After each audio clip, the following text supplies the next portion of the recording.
ہمارے بزرگوں نے بتایا، سکھایا اور دکھایا الحمدللہ کہ ہماری خوشیاں آقا کے گھر آنے کی خوشیوں کے ساتھ ہمارے دل غمگین ہوتے ہیں صرف اور صرف اہل بیت اطہار کے گھر کے غم کے ساتھ، یعنی امام حسین علیہ السلام اور ان پر ہوئے مظالم، جس کا سوگ ہم 2 مہینے اور 8 دن مناتے ہیں۔ اور جب ہم ان کے گھرانے کو خوش ہوتا دیکھتے ہیں، ان کی خوشیوں میں ہماری خوشیاں ہوتی ہیں۔ 2 مہینے 8 دن ہم بھرپور عزاداری کرتے ہیں، جیسے ہی حکم امام آتا ہے کہ اب ہم مسکرا سکتے ہیں، خوش ہو سکتے ہیں، تو تب ہم اپنی خوشیوں کا آغاز کرتے ہیں۔ اب آپ دیکھیں گے کہ وہی دل اور وہی گھر جو سوگوار تھے، اب وہ کس طرح سے اہل بیت اطہار کی خوشیوں میں اپنے گھروں کو، اپنے دلوں کو سجائیں گے۔ میری پیاری بہن اور بہت ہی اچھی دوست رانی، جس کو میں پیار سے ملکۃ اللوٹن کہتی ہوں، 9 ربیع الاول کو لوٹن میں ایک بہت بڑا جشن ہوتا ہے ان کے گھر پہ۔ بس اس کی سجاوٹ کے لیے ایک روز پہلے ہی کچھ فرینڈز ان کے گھر گئیں اور ان کے گھر کو سجانا شروع کیا۔ یوں کہ آ کر یہ بات میں نے سیکھی ہے کہ کمیونٹی میں آپس میں بہت محبت ہے، یہاں اپنائیت ہے، ایک دوسرے کے لیے آؤٹ آف دا وے جا کے ایک دوسرے کو ہیلپ آؤٹ کرتے ہیں۔ ہر کوئی اپنا گھر سمجھ کر ہر چیز کو سیٹ اپ کر رہا ہوتا ہے، ہیلپ کر رہا ہوتا ہے۔ تو ایک روز پہلے زارا جی، زرینہ اور میں رانی کے گھر کی سجاوٹ کے لیے پہنچ گئے، اور دوسری طرف بشرا اپنے ہی گھر میں رانی کے گھر پر جو کھانا سرو ہونا تھا جشن والے دن، اس کی تیاری کر رہی تھیں۔ آلو پالک دہی کا رائتا، سیلڈز اور چاٹ اور بہت کچھ انہوں نے اپنے گھر میں بنایا۔ اکثر لوگ سوال کرتے ہیں، کیونکہ آپ کو تو پتا ہے کہ ہم پہ کتنے سوال ہوتے ہیں، کہ یہ 9 ربیع الاول کو آپ اتنی خوشی کیوں مناتے ہیں؟ تو چلیں آج آپ کو یہ بھی بتا دیتی ہوں۔ سب سے پہلے تو یہ روز تاج پوشی امام زمانہ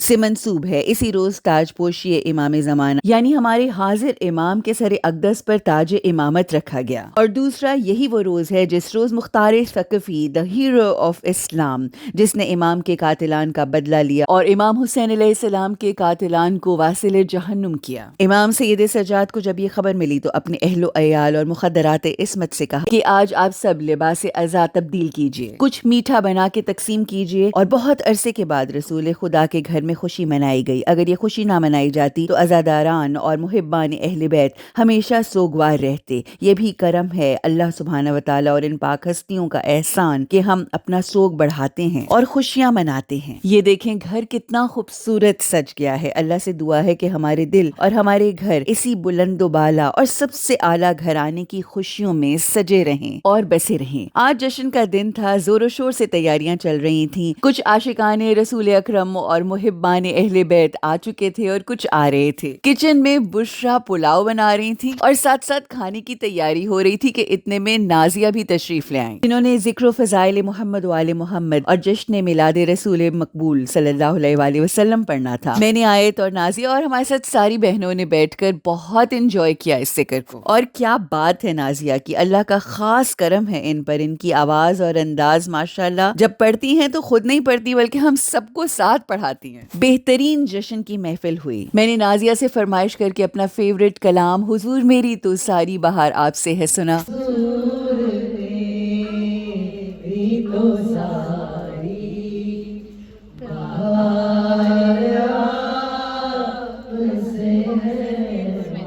اور پھر ان سے کہا کہ علی پسند ہے، یہ بھی کلام سنائیں۔ بہت ہی قبول و مقبول محفل رہی، کبھی آنکھیں نم ہو رہی تھیں، کبھی چہرے مسکرا رہے تھے۔ اللہ ہمارے دلوں کو آقا اور ان کی آل کی مودت اور محبت سے ہمیشہ ہمیشہ سجائے رکھے۔ 2 مہینے 8 دن کے بعد جب سب تیار ہو کر رنگین کپڑوں میں ایک دوسرے کو ملے تو یقین کریں اتنی خوشی کا احساس ہوا۔ اینڈ الحمدللہ I have made some really beautiful friends here۔ اتنے اچھے لوگ ہیں سب کے، یقین کریں اپنے گھر اور اپنے وطن کی یاد آتی تو ہے، لیکن جب علی والے بیٹھتے ہیں تو ایسی محفل سجتی ہے کہ لگتا ہے کہ جیسے جنت میں زندگی گزر رہی ہے۔ اللہ اسی طرح سے ہماری دوستیاں قائم اور دائم رہیں، اور ولایت علی بن ابی طالب علیہ السلام سے ہمارے دل، گھر اور ہمارے چہرے چمکتے رہیں ہمیشہ ہمیشہ، آمین یا رب العالمین۔